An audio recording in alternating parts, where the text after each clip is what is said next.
ನಮಸ್ಕಾರ ಎಲ್ರಿಗೂ, ಹೇಗಿದ್ದೀರಾ? ನಾನು ನಿಮ್ಮ ಸುಜಾತ ಮಲ್ನಾಡ್. ಈಗ ಬೇಸಿಗೆ ಕಾಲ ಶುರುವಾಯಿತು ಅಂದರೆ ಮಾವಿನಕಾಯಿನೂ ಸಾಮಾನ್ಯವಾಗಿ ಎಲ್ಲ ಕಡೆ ಸಿಕ್ಕೇ ಸಿಗುತ್ತೆ. ಮಾವಿನಕಾಯಿ ಸಿಕ್ಕಿದ್ರ ಮೇಲೆ ನಾವು ಚಟ್ನಿ ಮಾಡಿಲ್ಲ ಅಂದರೆ ಹೆಂಗೆ ಹೇಳಿ?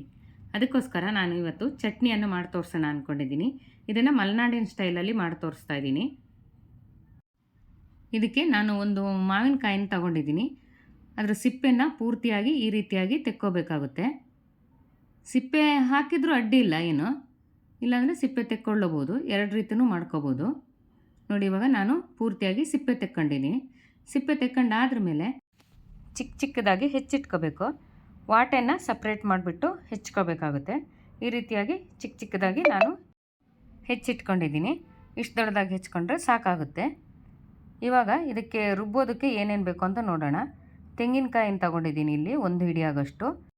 5ರಿಂದ 6 ಎಸ್ಲಾಗೋಷ್ಟು ಬೆಳ್ಳುಳ್ಳಿನ ತಗೊಂಡಿದ್ದೀನಿ. ಹಾಗೆ 1/4 ಚಮಚ ಆಗೋಷ್ಟು ಜೀರಿಗೆ, ಹಸಿಮೆಣಸಿನ್ಕಾಯಿ ಒಂದು 5-6, ಉಪ್ಪು.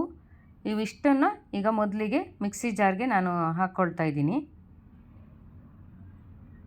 ತೆಂಗಿನಕಾಯಿ, ಬೆಳ್ಳುಳ್ಳಿ, ಹಸಿಮೆಣಸಿನ್ಕಾಯಿ, ಜೀರಿಗೆ ಹಾಗೆ ಉಪ್ಪು ಇವಿಷ್ಟನ್ನು ಈಗ ಮಿಕ್ಸಿ ಜಾರ್ಗೆ ಹಾಕ್ಕೊಂಡು ಒಂದು 4 ಚಮಚದಷ್ಟು ನೀರು ಹಾಕ್ಕೊಂಡು ರುಬ್ಕೊಂಡ್ರೆ ಆಯಿತು.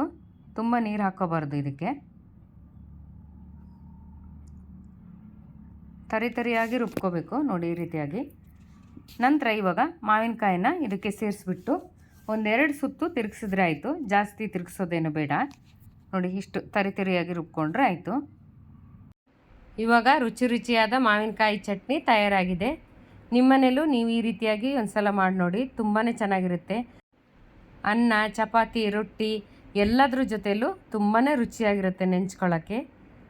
ಹಾಗಾದರೆ ನಿಮಗೆ ಈ ವಿಡಿಯೋ ಇಷ್ಟ ಆಯಿತು ಅಂತ ನಾನು ಅಂದ್ಕೊಳ್ತೀನಿ. ಇಷ್ಟ ಆದರೆ ಒಂದು ಲೈಕ್ ಮಾಡಿ, ಶೇರ್ ಮಾಡಿ, ಹಾಗೆ ಸಬ್ಸ್ಕ್ರೈಬ್ ಮಾಡೋದು ಮಾತ್ರ ಮರಿಬೇಡಿ ಅಂತ ಹೇಳ್ತಾ ಮುಂದಿನ ವಿಡಿಯೋದಲ್ಲಿ ನಿಮಗೆ ಸಿಗ್ತೀನಿ. ಹೋಗಿ ಬರಲಾ? ನಮಸ್ಕಾರ.